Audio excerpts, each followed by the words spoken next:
Rendez-News, un projet audiovisuel inédit.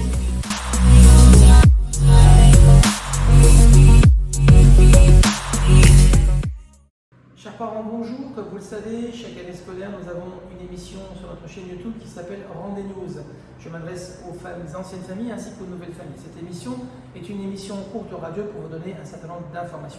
Pour ce premier épisode de l'année scolaire 2023-2024, nous vous proposons deux temps. Le premier temps est l'entrevue que nous avons eue avec Madame Isabelle Picot, nouvelle COCAC, conseillère de coopération de l'ambassade de France, qui est venue dans l'établissement nous rencontrer. Vous aurez un extrait de son interview avec nos élèves de la web radio. Et le second temps concerne la circulation au moment des entrées et des sorties de nos élèves. Nous constatons tous le matin ces longues files d'attente. Nous avons tous réfléchi, ainsi qu'avec les parents d'élèves, à un protocole pour les arrivées et les départs. Nous allons vous proposer certaines vidéos et des commentaires sur une nouvelle circulation. Cette nouvelle circulation sera mise en place dès lundi prochain. Nous vous demandons à tous et à toutes de respecter ces règles et nous espérons pouvoir ainsi fluidifier la circulation devant l'établissement. Merci et bonne semaine. Arrivée du matin entre 7h15 et 7h45 à l'établissement. 3 cas de figure. Cas de figure numéro 1, les parents qui réalisent un dépose-minute. Cas de figure numéro 2, les élèves qui arrivent en bus. Cas de figure numéro 3, les parents qui stationnent leur véhicule devant l'établissement au niveau de l'entrée. Cas de figure numéro 1, il s'agit des parents qui déposent leur enfant au niveau du portail avec notre agent Charles et ensuite les parents quittent avec leur véhicule vers le haut. Cela ne changera pas. Cas de figure numéro 2, pas de changement, les élèves qui arrivent en bus emprunteront la contre-allée et pourront ainsi descendre en toute sécurité des bus. Figure numéro 3, les parents qui viennent avec leur véhicule et qui se garent devant l'établissement. Nous avons actuellement deux cas de figure. Les parents qui transportent des enfants en maternelle et dans d'autres classes, et les parents qui transportent des enfants à partir du CP et dans d'autres classes. En ce qui concerne les familles qui transportent des enfants scolarisés à l'école maternelle et autres enfants dans d'autres niveaux, ces parents vont continuer à se garer des deux côtés de la rue en face des escaliers qui permettent d'accéder au hall et quitter vers le hall par la suite. En ce qui concerne les parents qui transportent des enfants qui ne sont pas en maternelle, c'est-à-dire à partir du CP et d'autres classes plus grandes, les familles ne se garent plus sur les côtés. Il s'agira d'un dépose-minute. Une personne sera là pour ouvrir la porte des véhicules, aider les élèves à descendre de la voiture. Les enfants se rendront directement vers le hall et les familles, après la fermeture de la porte, quitteront également vers le hall. Nous allons à présent passer au départ des élèves à la fin de la journée de classe. Nous avons 4 cas de figure. Premier cas de figure, les élèves qui quittent l'établissement en bus. Deuxième cas de figure, les élèves scolarisés à l'école maternelle. Troisième cas de figure, les élèves qui sont scolarisés à l'école élémentaire. Quatrième cas de figure, les élèves qui sont scolarisés au collège ou au lycée. Nous aurons ensuite les cas particuliers. Cas de figure numéro 1, les élèves qui quittent en bus. Les bus, à partir de lundi, seront stationnés en marche arrière le long de la montée vers la cafétéria, ramasseront tous les élèves qui seront transportés en bus et quitteront par la rue vers le haut. Cas de figure numéro 2, les parents qui viennent chercher un enfant à la maternelle. Les parents vont pouvoir continuer à se garer le long de la rue des deux côtés. Cas de figure numéro 3, les parents qui viennent chercher un enfant scolarisé à l'école élémentaire, du CP au CM2, Grade 1 to Grade 5. Les parents vont pouvoir emprunter la contre-allée qui se situe juste à droite une fois entrés par le portail de l'entrée. Les parents vont pouvoir stationner au niveau de la porte. Les maîtresses seront là pour appeler les enfants qui pourront monter dans les véhicules et les voitures quitteront vers le haut. Les élèves scolarisés au collège ou au lycée. Les élèves scolarisés au collège et au lycée descendront dans le hall car ce hall sera vidé des élèves de l'école maternelle. Donc les familles pourront continuer à se garer dans la rue des deux côtés. Les cas particuliers. Vous avez un enfant scolarisé à l'école maternelle et un enfant scolarisé à l'école élémentaire. L'enfant de l'école élémentaire descendra dans le hall avec son frère ou sa sœur de l'école maternelle et les parents pourront le récupérer avec son frère et pourront donc se garer de chaque côté de la rue au niveau des escaliers du hall. Autre cas particulier, un enfant à l'école élémentaire, un enfant au collège ou au lycée. L'enfant de l'école élémentaire pourra descendre dans le hall, attendre l'arrivée de son frère ou de sa sœur scolarisés au collège ou au lycée et partir avec ses parents qui auront donc le droit de se garer dans la rue.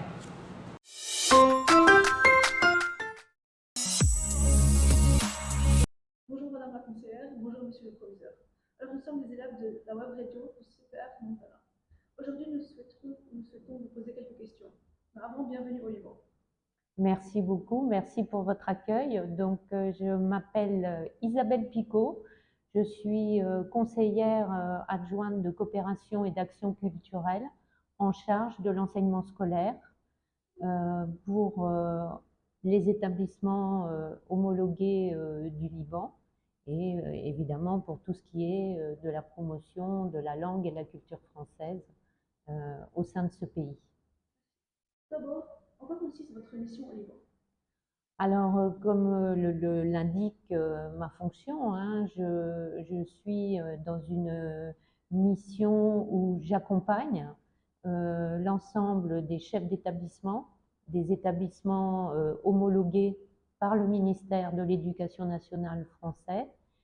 Et en fait, je travaille aussi en étroite collaboration avec les autorités locales libanaises pour que nous ayons un parcours adapté, un parcours à la fois linguistique, culturel, sportif. Je vous rappelle qu'on a bientôt les JO 2024, des parcours adaptés dans un contexte local qui est le pays hôte d'implantation de l'établissement, c'est-à-dire le Liban. Comment allez-vous accompagner les établissements français homologués et plus particulièrement le nôtre? Alors, on va parler du vôtre, puisque c'est dans le vôtre que je suis ce matin. Le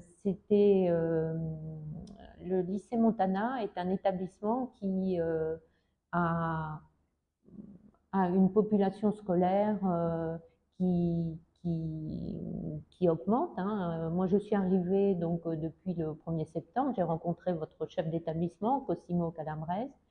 Et évidemment, on a échangé sur la situation de l'établissement. J'ai pu le visiter.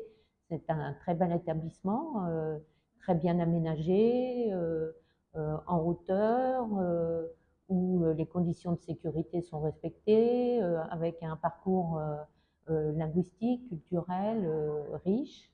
Et justement, ma mission, c'est de venir visiter, de rencontrer les équipes, venir vous rencontrer les personnels, rencontrer la communauté éducative pour voir comment, tous ensemble, on peut aider justement cette communauté éducative à évoluer, à s'enrichir, améliorer les parcours pédagogiques. Et c'est vraiment une œuvre collective au service de vous, les élèves, hein, auprès de vous, que vous ayez un avenir, disons, fructueux et serein. Merci. Aussi, quels sont les avantages pour un étudiant libanais d'aller étudier en France? Alors, l'étudiant libanais, bien évidemment, peut intégrer différentes écoles, des écoles privées, des écoles publiques, peut bénéficier de plusieurs parcours universitaires, à la fois, je dirais, peut-être classiques. Hein, souvent, quand je vous rencontre, c'est vrai que certains élèves se destinent à devenir avocat ou se destinent à devenir médecin ou peut-être intégrer une école de commerce. Mais il est intéressant aussi de savoir qu'en France, il y a d'autres types d'écoles, des écoles aussi à visée plus professionnelle. Et je pense aux filières, par exemple, des filières agroalimentaires. Et moi, il me semble que évidemment, aller faire ses études dans l'enseignement supérieur français, c'est une continuité avec votre établissement, mais aussi il faut garder à l'esprit que ces étudiants libanais, bien un jour, ce serait bien quand vous allez revenir dans votre pays, vous puissiez en fait réinvestir tout ce que je vous ai dit, l'agroalimentaire, réinvestir tout ce capital, on va dire, d'études, de recherche que vous avez fait au service du Liban pour apporter un autre regard et votre expertise. Évidemment. Existe-t-il des dispositifs, des salons ou des manifestations qui feront cette année la promotion des études supérieures en France? Oui, alors il y a donc au SCAC, au service de coopération et d'action culturelle, hein, l'ambassade de France, un service de coopération universitaire, donc qui organise en étroite collaboration évidemment avec l'AEFE, hein, des journées lycéennes, des rendez-vous. C'est une sorte de salon où les jeunes Libanais des établissements homologués, mais aussi des établissements francophones, des écoles privées, voire des écoles publiques, pourront rencontrer justement ce dont on parlait euh, avant, hein, dans la question précédente, des établissements français du supérieur. Et ça nous semblait intéressant que vous y participiez, mais je crois que vous allez bientôt vous y inscrire. Donc ces journées lycéennes auront lieu le 9, 10 et 11 novembre, donc à Beyrouth, à l'ISA de Beyrouth. Et vous aurez aussi la chance, en tout cas les personnels, enfin, disons ceux en charge dans les établissements homologués des parcours à venir, des parcours orientation des élèves, auront la chance de rencontrer des membres du service orientation de l'Agence pour l'enseignement français à l'étranger qui se déplacent lors de cet événement. Alors, je précise que nos classes de première terminale sont inscrites et je précise qu'il y aura également une journée porte ouverte pour les parents sur ce salon le samedi. Ouais. Et que nous avons invité les parents d'élèves à y participer. C'est déjà envoyé. 2 journées dédiées pour vous lycéens et puis des journées un peu plus ouvertes au public, effectivement la 3e journée. Merci beaucoup. Merci à vous, merci beaucoup.